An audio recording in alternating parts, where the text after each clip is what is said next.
Oke, assalamualaikum warahmatullahi wabarakatuh. Kenalkan, nama saya Halam Pratama, NIM 2112-23074, kelas 3 RSF Sungai Lilin, jurusan S1 Manajemen, Universitas Setir Ramania Sekayu.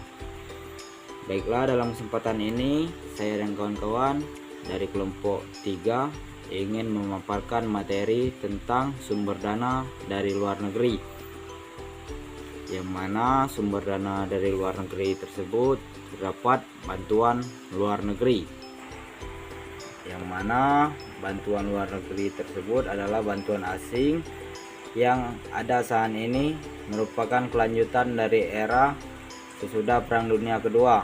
Bantuan tersebut berawal dari adanya rencana Marshall atau Marshall Plan, di mana pada waktu itu Amerika Serikat menyalurkan dananya sebesar 17 miliar US dollar, sekitar 1,5% dari GNP atau Gross National Product Amerika Serikat per tahunnya, selama kurang lebih 4 tahun guna membantu pembangunan kembali Eropa sesudah Perang Dunia Kedua.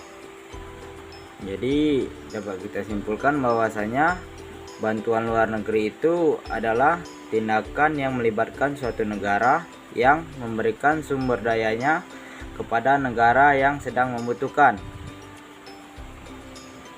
di mana bantuan luar negeri tersebut tak hanya bersifat kenegaraan. Bantuan luar negeri juga bisa dilakukan oleh individu, perusahaan swasta, hingga lembaga dan organisasi. Adapun kategori jenis bantuan luar negeri, yang pertama adalah humanitarian atau kemanusiaan, terus yang kedua adalah subsisten atau penghidupan, terus disambung yang ketiga adalah militarian atau military, keamanan, terus bribery atau menyogok, dan prestige atau kehormatan, dan yang keenam adalah ekonomi development atau pembangunan ekonomi.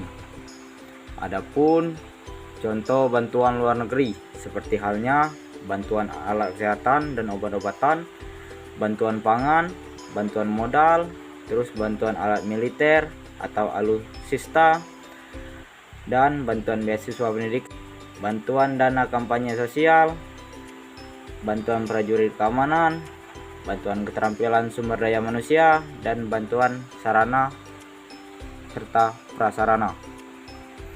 Terus poin yang B atau yang kedua adalah lembaga-lembaga bantuan internasional, mana lembaga-lembaga bantuan internasional ini contohnya seperti The ASEAN Development Bank atau ADB. The ASEAN Development Bank berdiri pada tahun 1966 dan bertugas untuk meningkatkan pertumbuhan ekonomi serta bekerja sama dengan semua pihak yang berkepentingan di kawasan Asia. Fungsi dan tujuan ADB: 1. Menyokong investasi modal pemerintah maupun swasta di kawasan Asia untuk tujuan-tujuan pembangunan.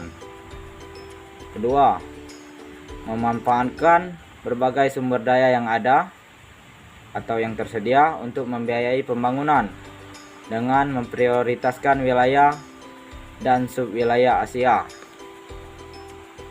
berupa berbagai proyek dan program regional yang berperan secara efektif terhadap pertumbuhan ekonomi yang selaras di wilayah tersebut secara keseluruhan.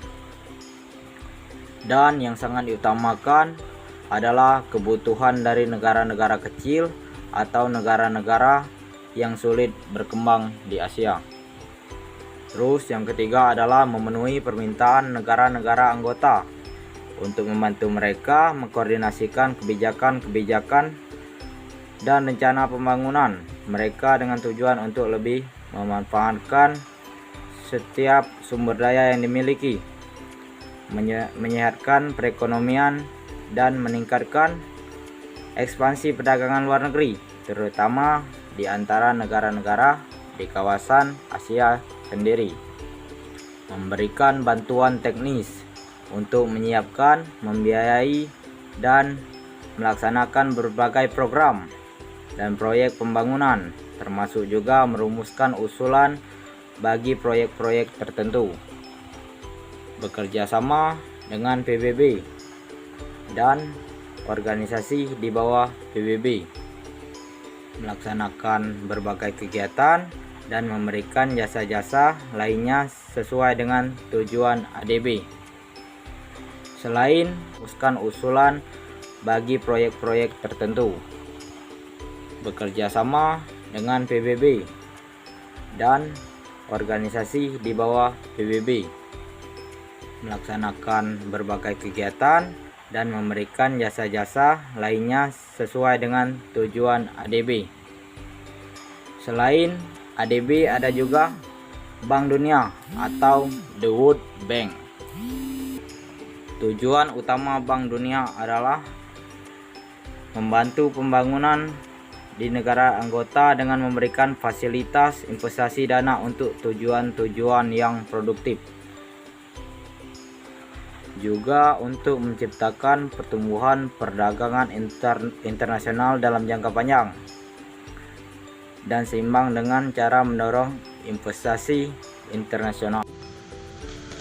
Nama saya Rio Prastio, NIM 2112230097. Di sini saya akan menjelaskan bagian C, yaitu dampak bantuan luar negeri terhadap pembangunan.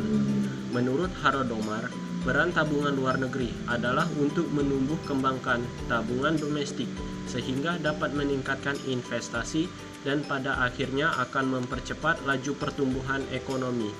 Atau dengan kata lain, tabungan luar negeri biasanya digunakan untuk menutupi kesenjangan tabungan investasi yang terjadi di tingkat domestik.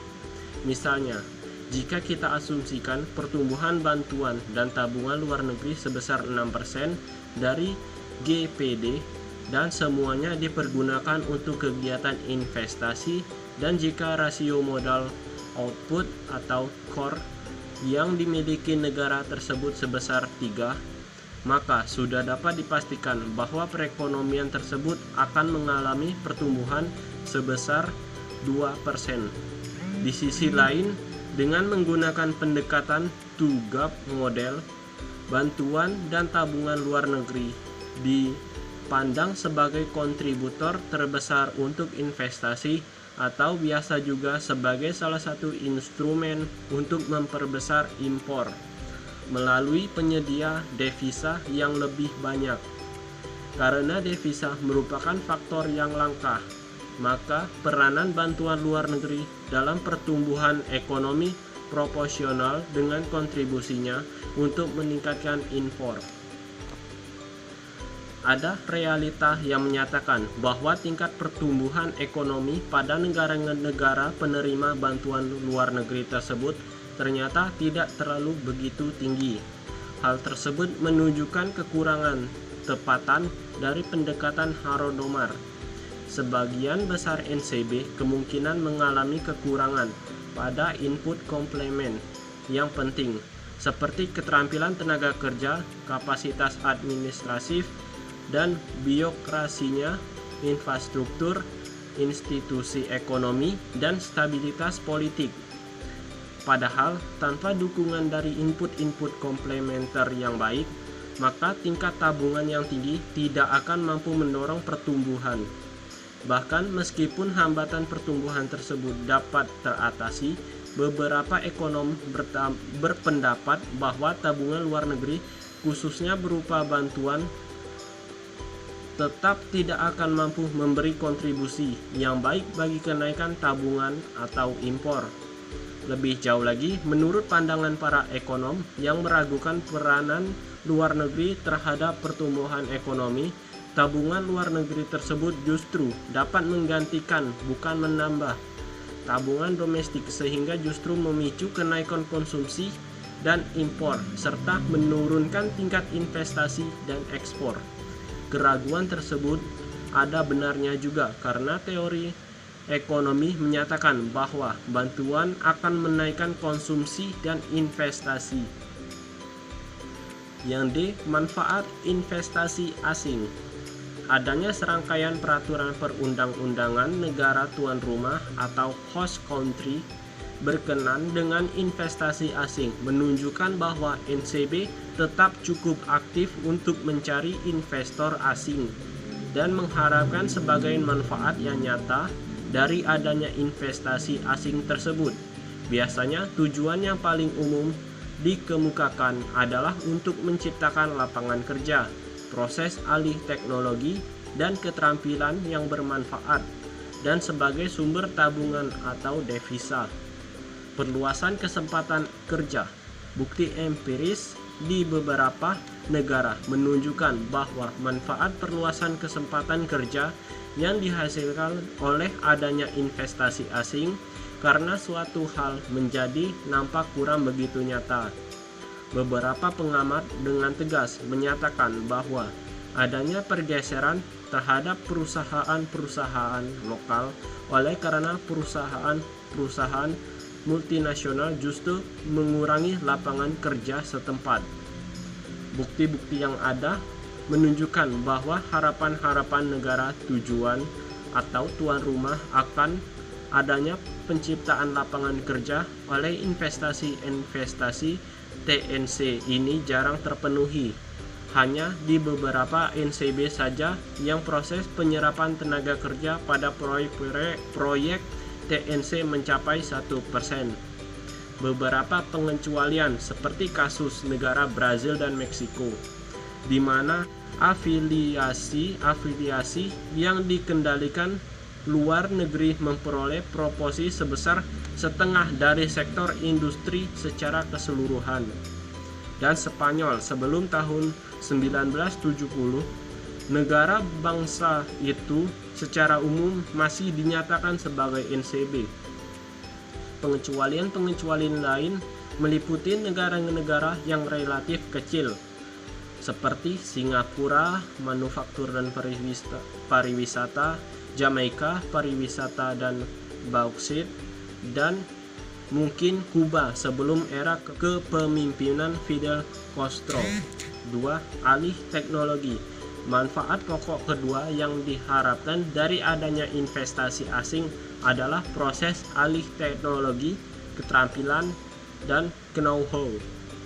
Oleh karena banyak riset lapangan dan kegiatan-kegiatan pembangunan dilakukan oleh perusahaan-perusahaan di Amerika Utara, Eropa, dan Jepang, maka perusahaan-perusahaan tersebut sangat potensial untuk sumber yang kaya akan potensi yang bernilai tentang teknologi, proses-proses, metode pemasaran, dan pendekatan-pendekatan manfaat teknologi dalam bentuk lain seperti kesuksesan dalam mengadaptasi teknologi kuno dan baru dari negara-negara maju dengan kondisi-kondisi NCB dan inovasi-inovasi hemat biaya pada industri pengolahan berskala kecil. Jika informasi ini diterapkan pada negara-negara tuan rumah, maka kenaikan pertumbuhan dan produktivitas yang dihasilkan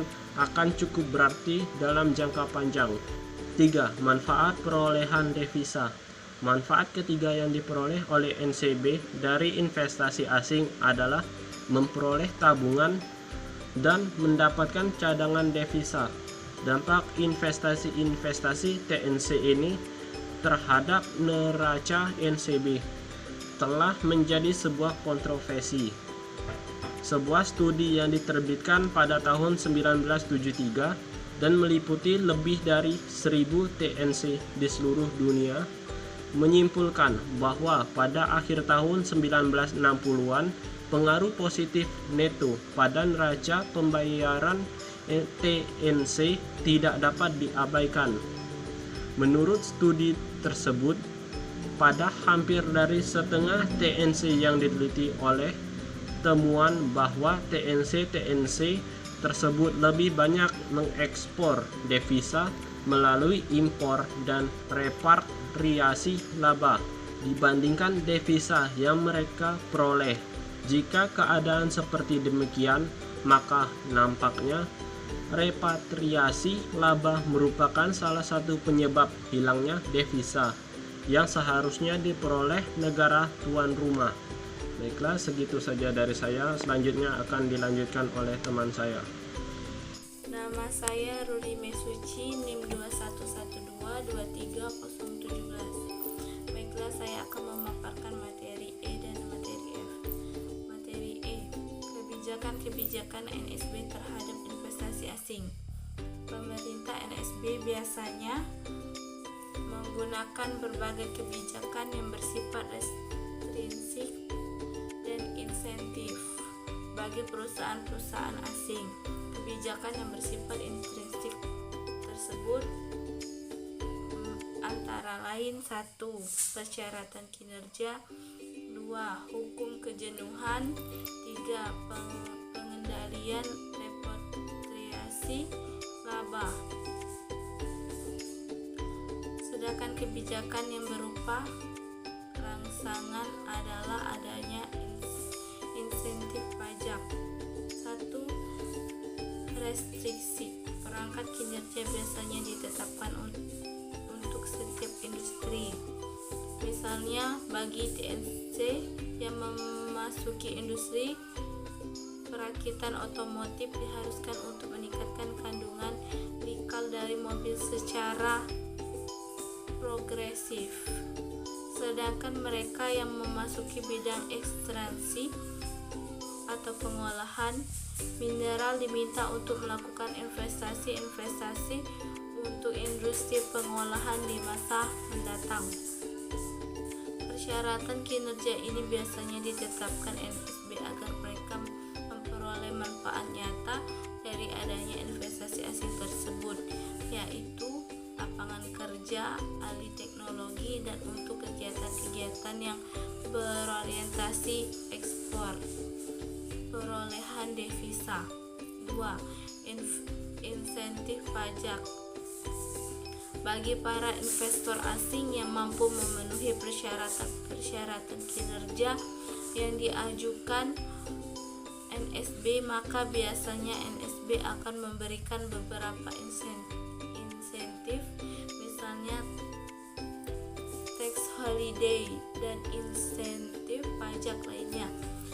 Hak monopoli di pasar lokal dan jaminan para investor tersebut boleh melakukan repatriasi laba ke negara asalnya. Insentif pajak merupakan dorongan yang paling banyak diberikan kepada TNC. Ragam investasi dorongan yang paling banyak diberikan kepada TNC. Ragam intensif itu sendiri banyak sekali, namun yang paling umum dan paling sering digunakan adalah tax holiday atas pendapatan TNC. Tingkat pajak atas pendapatan perusahaan di NSB biasanya berkisar antara 40-50%. Untuk menarik investasi asing, pemerintah NSB seringkali memberikan pembebasan pajak pendapatan selama beberapa tahun, umumnya selama 3-6 tahun. Bagi TNC yang baru beroperasi di negara tuan rumah. Materi F, pinjaman komersial. Belakangan ini sumber dana dari negara yang sangat cepat berkembang adalah pinjaman swasta yang berasal dari 3 sumber, yaitu 1. Bond lending, 2. Pinjaman komersial, dan 3. Kredit ekspor. Bond lending ini merupakan salah satu bentuk dari investasi portofolio. Bentuk lain adalah pembelian pembelian saham perusahaan-perusahaan NSB oleh pihak asing. Bentuk kedua dan relatif paling baru adalah pinjaman biasa dari bank-bank di luar negeri, baik dari pasar eurokurensi maupun pinjaman biasa dari bank-bank di luar negeri dengan menggunakan dana mereka sendiri. Jumlah pinjaman seperti itu pada akhir tahun 1984 dengan menggunakan dana mereka sendiri tahun 1984 sebesar 2,5 miliar dolar dan sebesar 2 miliar dolar berasal dari pinjaman eurokurensi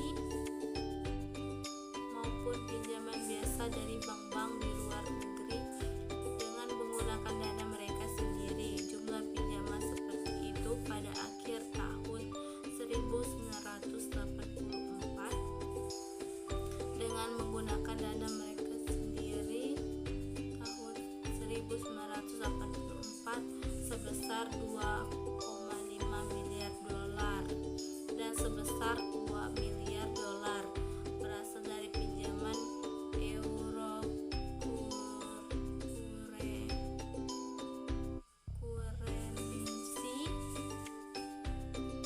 Kredit eurokurensi ini biasanya dilakukan oleh suatu sindikat bank, bukan oleh sebuah bank secara individual. Pinjaman jenis ini biasanya untuk jangka waktu yang lebih pendek daripada bond issues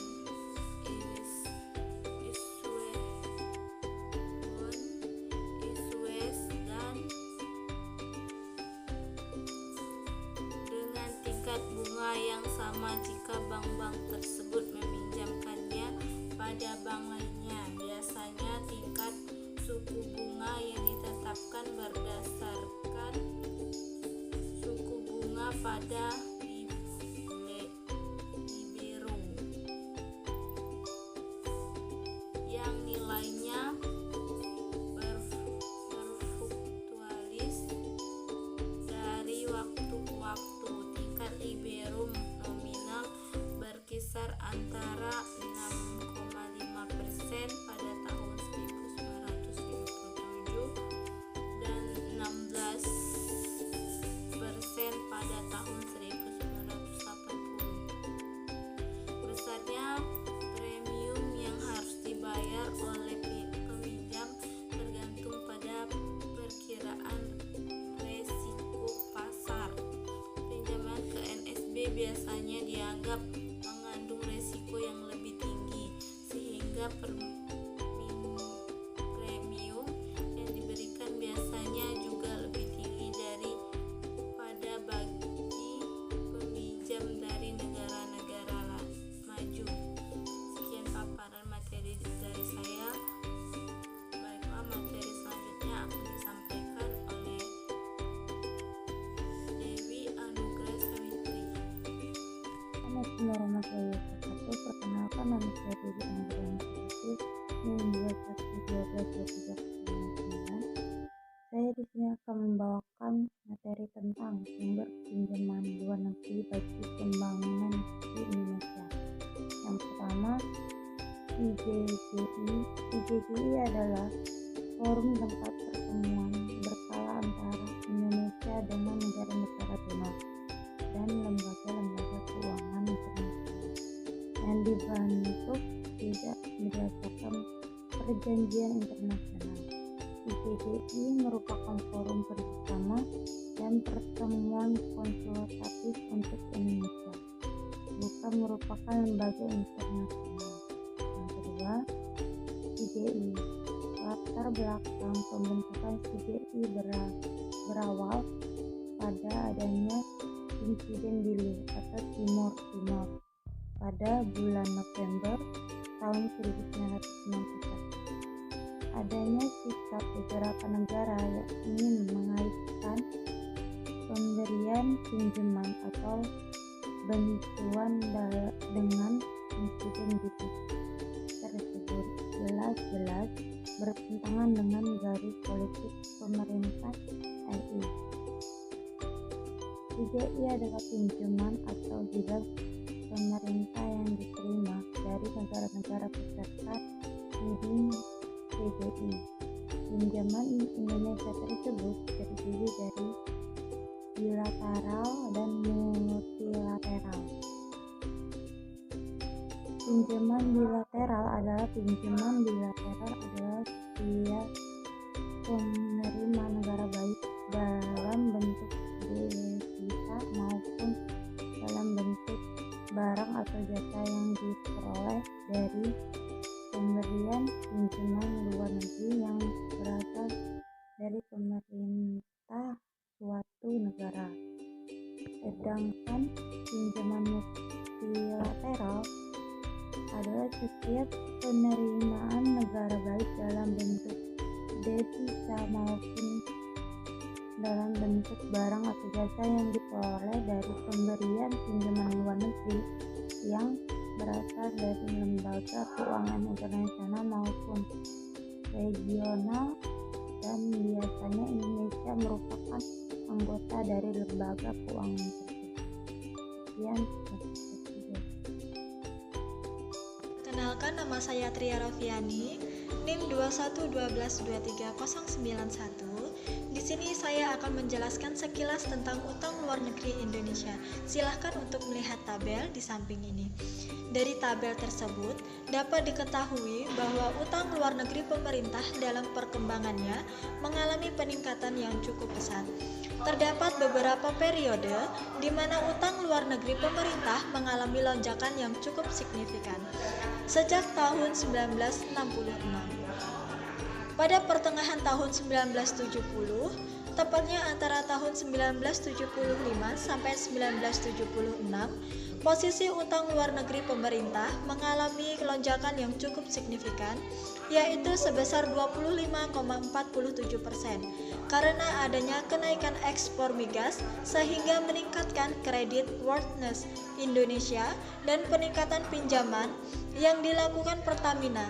Kemudian antara tahun 1986 dan 1987, utang luar negeri pemerintah kembali mengalami lonjakan yang cukup signifikan. Pada tahun 1986, utang luar negeri pemerintah meningkat sebesar 21,88%. Lonjakan utang luar negeri ini didorong oleh faktor-faktor eksternal yang berupa penguatan mata uang yen terhadap dolar Amerika Serikat dan jatuhnya minyak di pasar dunia. Jatuhnya harga minyak di pasar dunia mengakibatkan pemerintah harus menarik utang luar negeri yang lebih besar dari ADB, Bank Dunia maupun IMF. Di awal tahun 1990-an, utang luar negeri pemerintah masih terus meningkat hingga tahun 1994